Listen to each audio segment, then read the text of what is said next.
but because of the way the author wrote it, he put a good tone into it.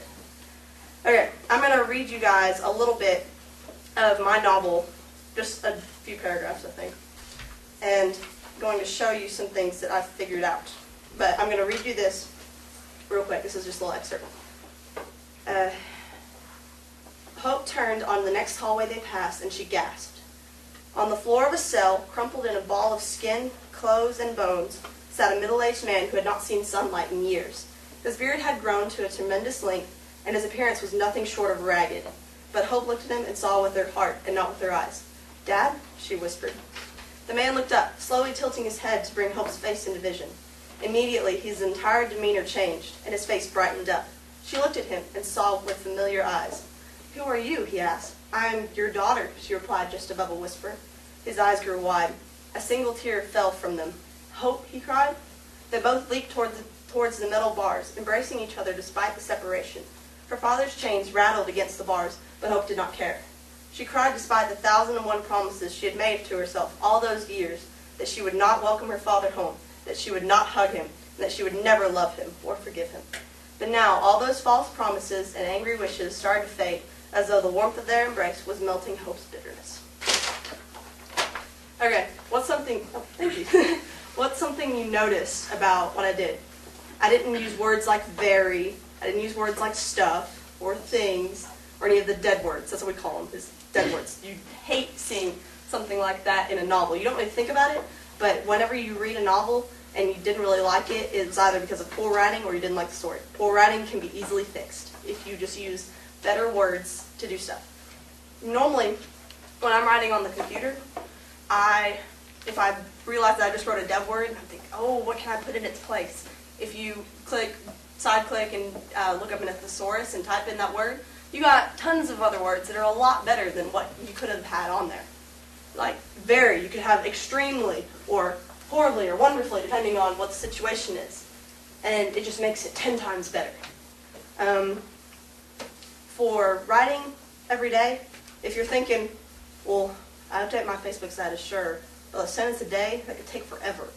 Well, and if you're a little bit shy about your writing abilities, it helps if you use a strategy that I use, where you get, like, say you've got a few notebooks, and one notebook you reserve specially for your free writing, such as if you had random inspiration one day and you wanted to write about a lily pad that you saw floating on a pond or something like that, then you could write that in your free write journal.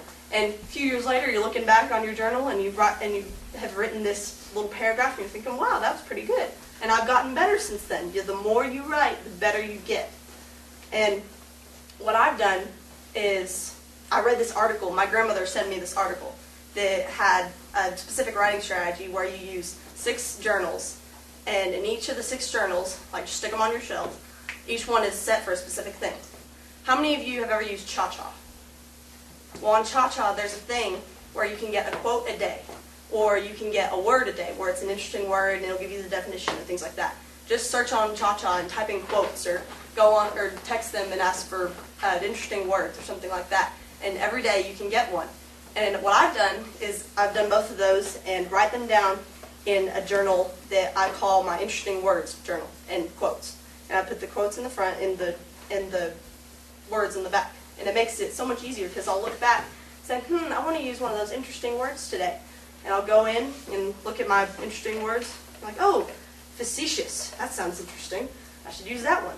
And the more that you use different words, the better you'll become at writing. And the more confident you'll get at writing. Another journal that I use is for free write. When you're inspired, then you write it down in your free write. This is my free write journal. I've written down a few story ideas in the front, and this novel that I've been working on is about spiritual warfare. How many of you think about angels and demons? Something like that. This is kind of like James Bond with angels and demons. Just picture that. It's really hard. And in it, I've put descriptions of angels and demons, like, say, from the Bible. And in my free write journal, I've stuck verses that I found about angels and demons or about them fighting in this journal right here. And the more that you research what you're doing, say you're writing a novel about someone stuck in the Great Depression and they're trying to find a job or something. It would help if you know about what the Great Depression is, wouldn't it? And most of you probably are interested in that anyway. But if you become more interested and more dedicated to what you're writing about, the better your writing about that subject will be. Let me think of another one. There's also, okay, I'm a Christian, guys. I believe in Jesus. And one of the things that I'm dedicated to doing every day is having a quiet time with God. And I have another journal where it's just, say I wrote a poem about believing in Jesus or something like that, then I put that in that journal. I put it in my quiet time journal. And that helps me keep up with where I am in my walk with God and where I am with my walk with Christ and how everything's going in my life. And let me think of another one. And a publisher's journal. I keep a journal that I have a few descriptions about several different publishers. Like one of my favorite authors, Ted Dekker. How many of you read Ted Dekker's books? Anyway, those are really good books. Look up Ted Dekker and you'll find some interesting ones. Like if you like thrillers or fantasy books, read Ted Dekker. I've got information about his publisher, Thomas Nelson. And there's several different publishers out there, like hundreds, if not thousands. And if you keep a journal where you can keep everything in there just in case one day you may want to publish that novel. Which brings me to the one thing that most writers hate, is getting told that they're wrong.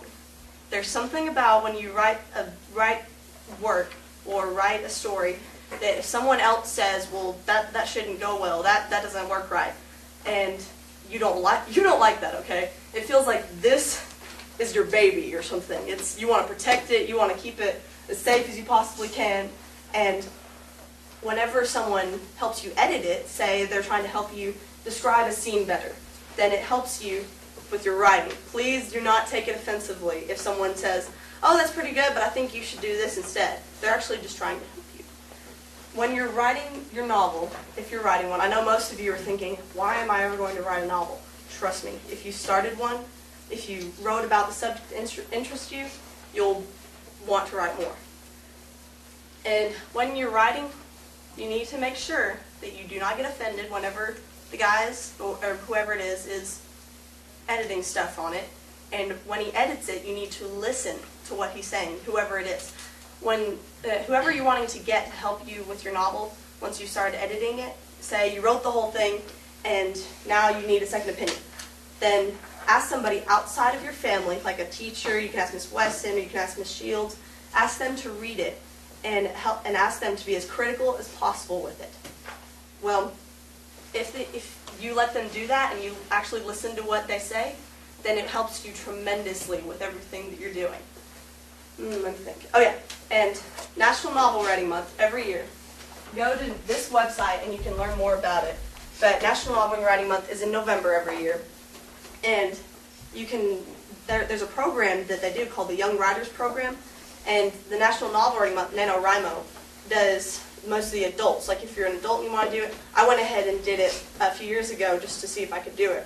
You write 50,000 words in 30 days, but if you do the Young Writers Program, your teacher, say Miss Shields or Miss Wesson, could help you figure out a certain word goal. Like if you wanted to write 20,000 words in 30 days, then they could keep up with what you're doing, and they could help you along the way, and they could read what you're doing, and it keeps you updated on the website. You want to ask a question? I saw. What were those 6 journals again? You've got the Publisher's Journal, the Quotes Journal, the Free Write Journal, the Quiet Time Journal, and you can use a 6th for, say, if you're writing poems or things like that, and you want to be specific with a certain type of writing, or essays, or something like that. All right? How long have you been writing? Well, depends on whether you count chicken scratch in 3rd grade as being good writing. I remembered back in elementary, my teacher would always say I was a really good poet. I would write a little poem and she'd say, oh, that's really good. And I'd be like, okay, that's okay, I guess. And I guess since maybe 2nd grade, because in 2nd grade that year I had a writer's workshop that like a lady came to our school and she told us all about, hey, you need to write this, you need to write that, and we were in 2nd grade, so most of us over the head. But I was listening to her and we would talk about writing styles or things like that. So it probably since about then.